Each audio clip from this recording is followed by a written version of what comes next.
प्यारे बच्चों, आप सबका स्वागत है मेरे इस YouTube चैनल पर।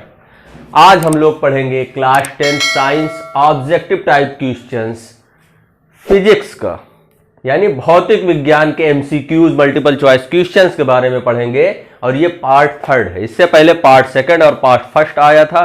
पार्ट 1 में केमिस्ट्री के MCQs हमने पढ़े थे और उसके बाद पार्ट 2 में बायोलॉजी के MCQs हम लोगों ने पढ़े थे। आज हम लोग फिजिक्स के MCQs यानी मल्टीपल चॉइस क्वेश्चन, जिसे हिंदी में वैकल्पिक प्रश्न भी कहते हैं, इसके बारे में पढ़ेंगे। तो चलिए शुरू करते हैं।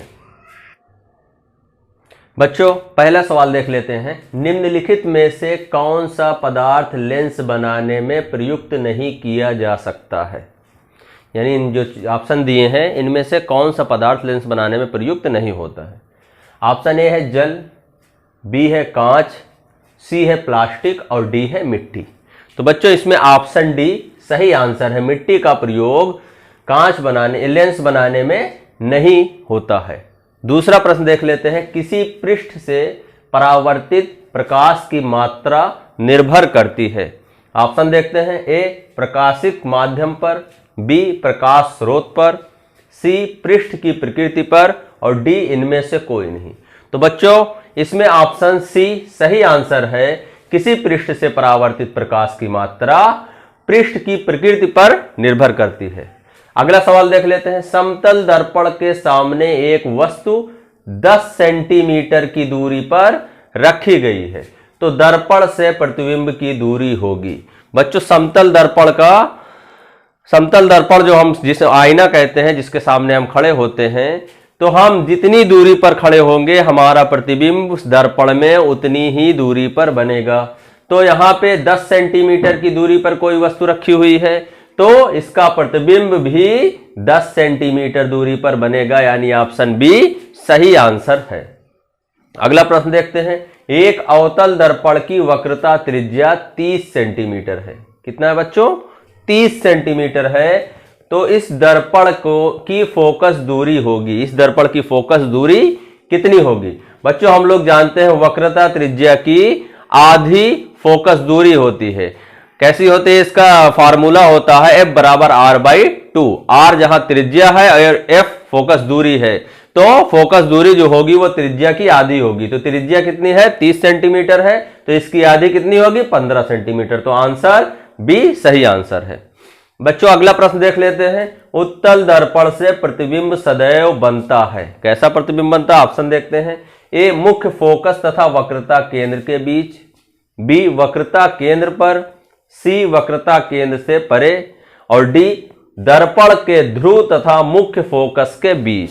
तो बच्चों, इसमें ऑप्शन डी सही आंसर है। उत्तल दर्पण से प्रतिबिंब सदैव दर्पण के ध्रुव तथा मुख्य फोकस के बीच बनता है।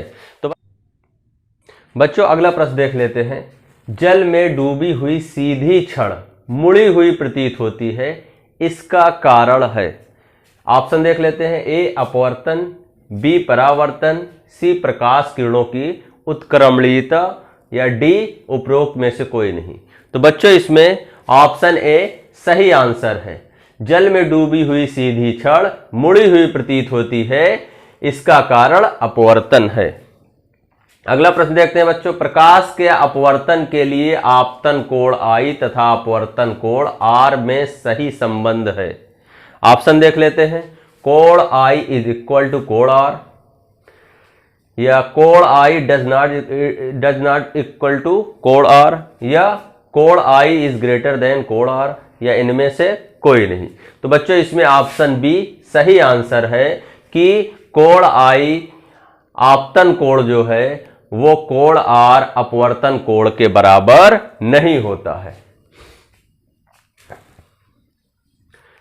अब अगला प्रश्न देख लेते हैं बच्चों। -10D क्षमता वाले लेंस की फोकस दूरी होगी। ऑप्शन देख लेते हैं। ए 10 सेंटीमीटर, बी 10 मीटर, सी -10 सेंटीमीटर या डी -10 मीटर। तो बच्चों, इसमें ऑप्शन सी सही आंसर है। -10D क्षमता वाले लेंस की फोकस दूरी होगी -10 सेंटीमीटर। अगला प्रश्न देख लेते हैं बच्चों। एक उत्तल लेंस की क्षमता 2 डायोप्टर है, इसकी फोकस दूरी होगी। ऑप्शन देख लेते हैं। ए 20 सेंटीमीटर, बी 50 सेंटीमीटर, सी 40 सेंटीमीटर या डी 100 सेंटीमीटर। तो बच्चों इसमें ऑप्शन बी सही आंसर है, 50 सेंटीमीटर। एक उत्तल लेंस की क्षमता 2 डायोप्टर है, इसकी फोकस दूरी 50 सेंटीमीटर होगी। अब अगला प्रश्न देख लेते हैं बच्चों, मानव नेत्र के जिस भाग पर किसी वस्तु का प्रतिबिंब बनाते हैं वह है। ऑप्शन देखते हैं, ए कार्निया, बी परितारिका, सी पुतली और डी दृष्टिपटल। बच्चों इसमें ऑप्शन डी सही आंसर है, किसी मानव नेत्र के जिस भाग पर किसी वस्तु का प्रतिबिंब बनाते हैं वह है दृष्टिपटल। बच्चों अगला प्रश्न देख लेते हैं, सामान्य दृष्टि के वयस्क के लिए सुस्पष्ट दर्शन की अल्पतम दूरी होती है लगभग। ऑप्शन देख लेते हैं, ए 25 मीटर, बी 2.5 सेंटीमीटर, सी 25 सेंटीमीटर या डी 2.5 मीटर। तो बच्चों इसमें ऑप्शन सी सही आंसर है कि सामान्य दृष्टि के वयस्क के लिए सुस्पष्ट दर्शन की अल्पतम दूरी 25 सेंटीमीटर होती है। अगला प्रश्न देखते हैं बच्चों, अभिनेत्र लेंस की फोकस दूरी में परिवर्तन किया जाता है। ऑप्शन देख लेते हैं, ए पुतली द्वारा, बी दृष्टिपटल द्वारा, सी पछमाभी द्वारा या डी परितारिका द्वारा। तो ऑप्शन सी सही आंसर है बच्चों, अभिनेत्र लेंस की फोकस दूरी में परिवर्तन पछमाभी द्वारा किया जाता है। अगला प्रश्न देखते हैं बच्चों, नेत्र लेंस होता है। ऑप्शन है, ए अभिसारी, बी अपसारी, सी दोनों या डी इनमें से कोई नहीं।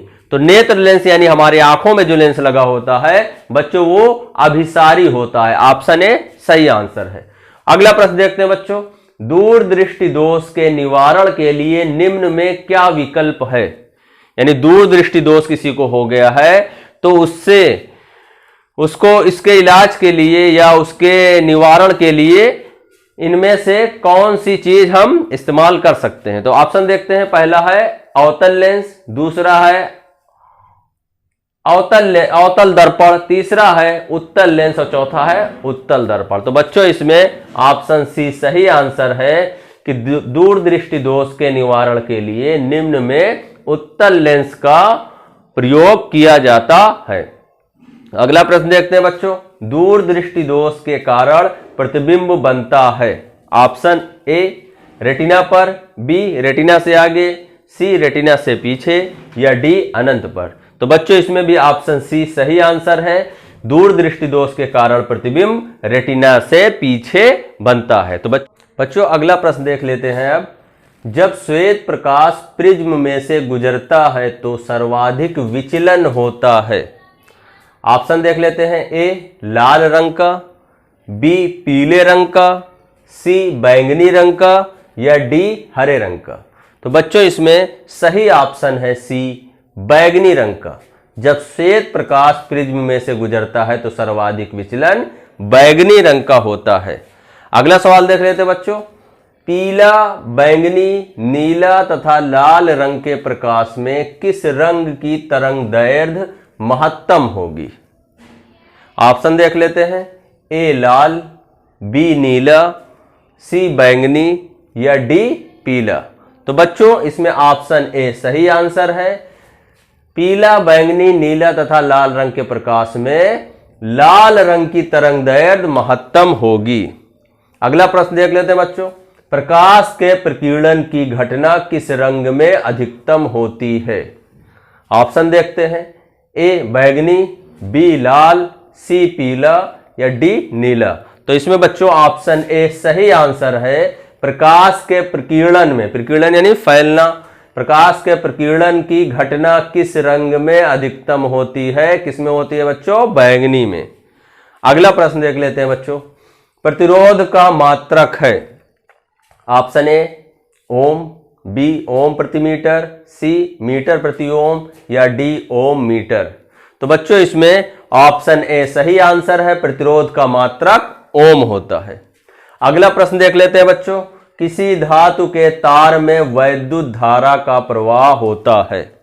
ऑप्शन देखते हैं, मुक्त इलेक्ट्रॉनों के द्वारा, प्रोटॉनों के द्वारा, न्यूट्रॉनों के द्वारा या आयनों के द्वारा। तो बच्चों इसमें भी ऑप्शन ए सही आंसर है, किसी धातु के तार में वैद्युत धारा का प्रवाह मुक्त इलेक्ट्रॉनों के द्वारा होता है। बच्चों अगला प्रश्न देख लेते हैं, एम्पियर सेकेंड किसका मात्रक है? ऑप्शन देख लेते हैं, विद्युत ऊर्जा का, विद्युत वाहक बल का, आवेश का या वैद्युत धारा का। किसका मात्रक है? चलिए देखते हैं। आवेश का मात्रक है। एम्पियर सेकेंड आवेश का मात्रक है। अगला प्रश्न देख लेते हैं बच्चों, बिजली के बल्ब में फिलामेंट होता है। जो बिजली का बल्ब होता है, अब तो हमारा यहाँ एलईडी बल्ब आने लगा है, नहीं तो इससे पहले जो बिजली का बल्ब आता था और पीले कलर की रोशनी करता था, तो उसके बारे में है, बिजली के बल्ब में फिलामेंट होता है। ऑप्शन ए नाइक्रोम का, ऑप्शन बी लोहे का, ऑप्शन सी टंगस्टन का या ऑप्शन डी कंस्टेंटन का। तो बच्चों इसमें ऑप्शन सी सही आंसर है। बिजली के बल्ब में फिलामेंट टंगस्टन का होता है। अगला प्रश्न देखते हैं बच्चों, विद्युत आवेश का मात्रक है। Option A coulomb, option B joule, option C volt या ऑप्शन डी किलोग्राम। तो बच्चों इसमें ऑप्शन ए सही आंसर है। विद्युत आवेश का मात्रक है कूलम। अगला प्रश्न देख लेते हैं बच्चों, किलोवाट घंटा मात्रक है।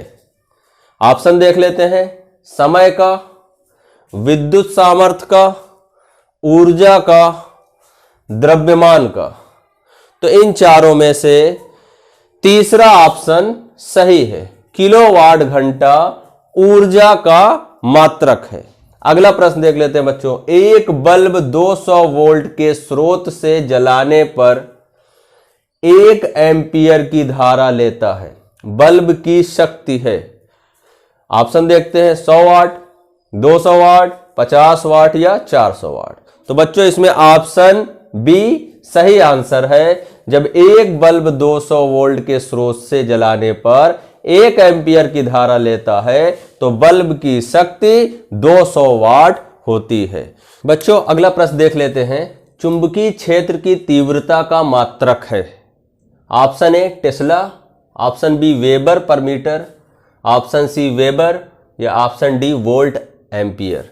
तो बच्चों इसमें पहला ऑप्शन सही है। चुंबकीय क्षेत्र की तीव्रता का मात्रक टेस्ला होता है। अगला प्रश्न देख लेते हैं बच्चों, चुंबकीय क्षेत्र का मात्रक है। यहां चुंबकीय क्षेत्र की तीव्रता का मात्रक है और यहां पे चुंबकीय क्षेत्र का मात्रक है। तो चलिए देख लेते हैं ऑप्शन। ए है न्यूटन पर एम्पियर मीटर, बी है न्यूटन एम्पियर मीटर, सी है न्यूटन स्क्वायर पर एम्पियर मीटर और डी है न्यूटन पर एम्पियर मीटर स्क्वायर। तो बच्चों इसमें ऑप्शन एक सही आंसर है, न्यूटन पर एम्पियर मीटर। अगला प्रश्न देखते हैं बच्चों, चुंबकीय क्षेत्र की तीव्रता का मात्रक है। ऑप्शन देख लेते हैं, न्यूटन मीटर पर एम्पियर, न्यूटन पर एम्पियर मीटर या न्यूटन एम्पियर मीटर या न्यूटन एम्पियर मीटर। तो बच्चों इसमें ऑप्शन बी सही आंसर है। चुंबकीय क्षेत्र की तीव्रता का मात्रक है न्यूटन पर एम्पियर मीटर। यहां भी यही सवाल आया है, लेकिन यहां पे ऑप्शन में दूसरा है तो यहां टेस्ला होगा, और यहां पे भी वही सवाल है लेकिन इसमें इस तरह से दिया हुआ है तो इसका न्यूटन पर एम्पियर मीटर होगा। अगला सवाल देखते हैं बच्चों, निम्नलिखित में से कौन सा जैव मात्रा ऊर्जा स्रोत का उदाहरण नहीं है। तो ऑप्शन देख लेते हैं, ए लकड़ी, बी गोबर गैस, सी नाभिकीय ऊर्जा या डी कोयला। तो बच्चों इसमें ऑप्शन सी सही आंसर है।